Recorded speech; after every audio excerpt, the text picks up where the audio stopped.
Assalamualaikum warahmatullahi wabarakatuh. Bismillah, alhamdulillah, wassalli wa sallimu ala rasulillah wa ala alihi wa sahabatihi wa man tabi'a sunnatah, amma ba'dah. Faya ibadallah, ittaqullaha haqqa taqwa, faqad faza man ittaqah. Para pemirsa rahimakumullah, insyaallah saya akan sedikit menjelaskan tentang fatwa DSN MUI atau Dewan Syariah Nasional Majelis Ulama Indonesia terkait SDB. Atau SDB ini singkatan dari Safe Deposit Box. Safe Deposit Box ini adalah suatu layanan yang disediakan oleh bank atau jasa perbankan yang berupa kotak penyimpanan atau brankas untuk mengakomodir kebutuhan akan tempat penyimpanan yang aman untuk barang dan dokumen berharga. Nah, nanti SDB ini, Safe Deposit Box ini disewakan oleh pihak bank kepada para nasabah yang membutuhkan tempat penyimpanan yang aman. Nah, dalam keputusan DSN MUI, nah di sini ada menimbang bahwa salah satu jasa perbankan yang menjadi kebutuhan masyarakat adalah menyediakan tempat penyimpanan barang atau dikenal dengan istilah Safe Deposit Box. Nah, bahwa untuk itu bank syariah dipandang perlu menyediakan jasa penyimpanan atau penitipan barang berharga tersebut. Bahwa agar transaksi tentang SDB dapat dilakukan sesuai dengan prinsip syariah, DSN memandang perlu menetapkan fatwa tentang hal itu untuk dijadikan pedoman. Nah, ini dalam fatwa DSN ini seperti ini. Nah, ada payung hukum. Payung hukumnya itu kalau berdasarkan negara ada diatur dalam Undang-Undang Nomor 7 Tahun 1992 tentang perbankan. Kalau payung hukum secara syariat itu dari Al-Quran, firman Allah, surah Al-Baqarah ayat 233. A'udzubillahi minasyaitonirrajim. Bismillahirrahmanirrahim. Wa in aradtum an tastardi'u auladakum fala junaha 'alaikum idza sallamtum ma ataitum bil ma'ruf. Dan jika kamu ingin anakmu disusukan oleh orang lain, tidak dosa bagimu apabila kamu memberikan pembayaran menurut yang patut, dalam arti dengan upah yang setimpal. Ini dasar-dasar hukum dari surah Al-Baqarah ayat 233, lalu surah Al-Qasas ayat 26. Lalu ada hadis Nabi di sini, riwayat dari Ibnu Majah dari Ibnu Umar.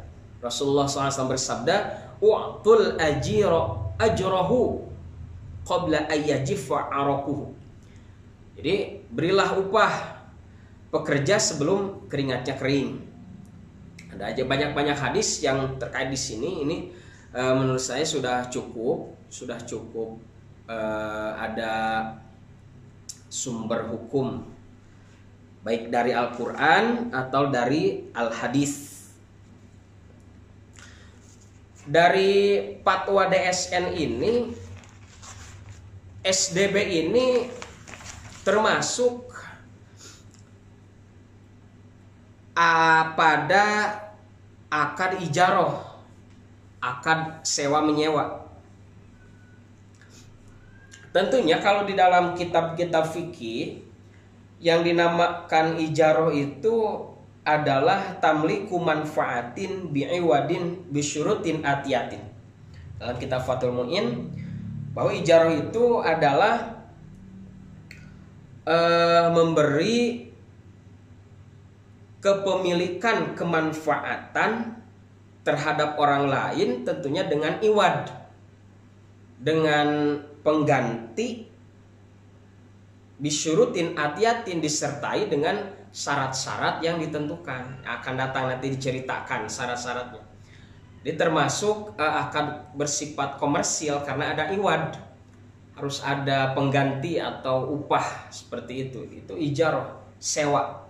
Nah, sewa menyewa ini juga ada dua macam. Yang pertama ada sewa barang, kedua ada sewa jasa gitu. Jadi bisa sewa orang, sewa jasa. Memang menurut saya itu fatwa ini, kalau dari definisi SDB itu sendiri, safe deposit box itu sebuah berangkas yang memang tadinya diperuntukkan untuk disewakan kepada para nasabah, karena sebagian masyarakat itu melatar belakangi dari masalah memang al-hajatun nas, kebutuhan manusia, kebutuhan masyarakat terkait penyimpanan yang aman. Karena tidak bisa dipungkiri zaman sekarang terutama masyarakat menengah ke atas itu masih rawan akan pencurian atau pembobolan maling. Jadi tentunya masyarakat itu butuh akan tempat penyimpanan yang aman. Nah, jadi melatar belakangi kasuistik ini pihak perbankan jadi punya ide, punya gagasan untuk membuat layanan, yaitu SDB ini, safe deposit box, berangkas untuk ada ilat ta'awun, saling tolong menolong gitu. Ta'awun alal birri, dalam kebaikan, itu menjaga harta. Karena maqasidus syariah itu kan itu diantaranya harus menjaga harta kita supaya aman. Nah, maka pihak perbankan itu menyediakan jasa seperti ini, jasa SDB ini.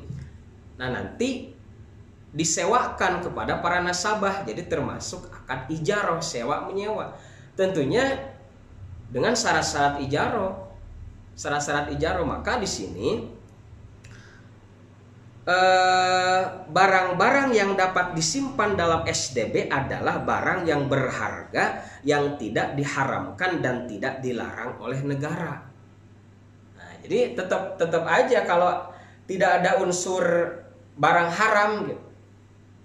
Kalau menurut sudut pandang syariat Islam, itu barang-barang yang dapat disimpan itu ya barang yang berharga, yang tidak diharamkan dan tidak dilarang oleh negara. Yang kedua di antara syaratnya itu tentang iwad. Nah, upah ini sendiri, biaya sewa ini itu besar dan kecilnya itu ditetapkan berdasarkan kesepakatan. Jadi kan harus ada ijab qabul, harus ada kesepakatan. Jadi rukun-rukun jadi ijarah ada ajir, ada mustajir, ada ujroh, ada ijab qabul. Berarti ajir ini yang menyewakan itu berarti pihak bank. Mustajir itu masyarakat yang menyewa berangkas itu. Ujrohnya harus ada upah, harus ada biaya sewa. Lalu ijab qabulnya harus ada transaksi. Hitam di atas putih tentunya. Karena di sini ada nanti persyaratan-persyaratan dalam SDB itu sendiri kan ada mengisi formulir, aplikasi, melampirkan fotokopi KTP, mengisi perjanjian, harus memiliki rekening di bank yang bersangkutan, gitu kan. Tentu juga ada di sini persyaratan safe deposit box ini sendiri. Nah, untuk kemanfaatannya itu memang lumayan bermanfaat.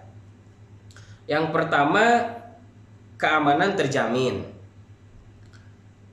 2, kerahasiaan terjaga. Yang ketiga, rasa tenang. Yang keempat, ya pembayarannya pun sesuai dengan berangkas itu sendiri. Karena berangkas ini konon dibuat dari baja gitu, dari baja dengan dua kunci terjaga, terus selama 24 jam itu terjaga gitu. Nah, itu menurut hukum Islam itu mungkin termasuk kategori ijaroh, sewa berangkas, menyewa berangkas itu sendiri. Namun tentunya seperti ini, kalau kita akad ijaroh saja, akad ijaroh sewa menyewa berangkas, itu berarti kita menyimpan barang di berangkas lalu tapi disimpannya di bank, bukan di kita. Nah ini menurut saya itu sebenarnya bukan hanya akad ijaroh, tapi juga ada akad wadiah, akad titipan. Nanti manfaatnya seperti ini, walaupun ada dua akad ya dibedakan saja. Kita menyewa berangkasnya itu akad ijaroh, nah kita menitipkan barang kita itu akad wadiah. Karena kalau ijaroh analoginya seperti inilah, kalau kita menyewa mobil, punya mobil, itu ketika mobil rusak itu kita harus ganti. Tapi ketika di dalam mobil ada handphone, lalu handphone kita hilang, ada yang nyuri, itu yang punya mobil tidak tanggung jawab. Analogi seperti itu nih. Kalau kita menyewa berangkas, terus ada emas kita di dalam, emas misalkan, emas berharga gitu, emas batangan, lalu emasnya ada yang ngambil. Nah pihak bank itu tidak bertanggung jawab kalau konsepnya akad ijaroh. Tapi kalau akad wadiah, menitipkan barang, itu nanti ada konsekuensinya ketika pihak perbankan gegabah, ada khianat. Karena di dalam hadis yang diriwayatkan oleh Daruqutni, laisa alal mustauda ghairil mughil bomanun. Jadi bagi orang yang dititipi yang bukan pengkhianat, tidak gegabah, itu tidak menanggung atas kerusakan barang yang dititipkan. Berarti mafhum mukhalafah ketika seseorang yang dititipi barang tapi dia berkhianat gitu, jadi gegabah dalam menjaga barangnya, maka itu dia harus tanggung jawab ketika barang itu rusak. Nah mungkin itu kekurangan dari, ya bisa dikatakan resiko lah dari SDB ini, Safe Deposit Box ini, ya ketika berangkas ada yang nyuri, itu pihak bank itu tidak bertanggung jawab biasanya, kecuali ya harus ada kesepakatan dari awal yang tadi.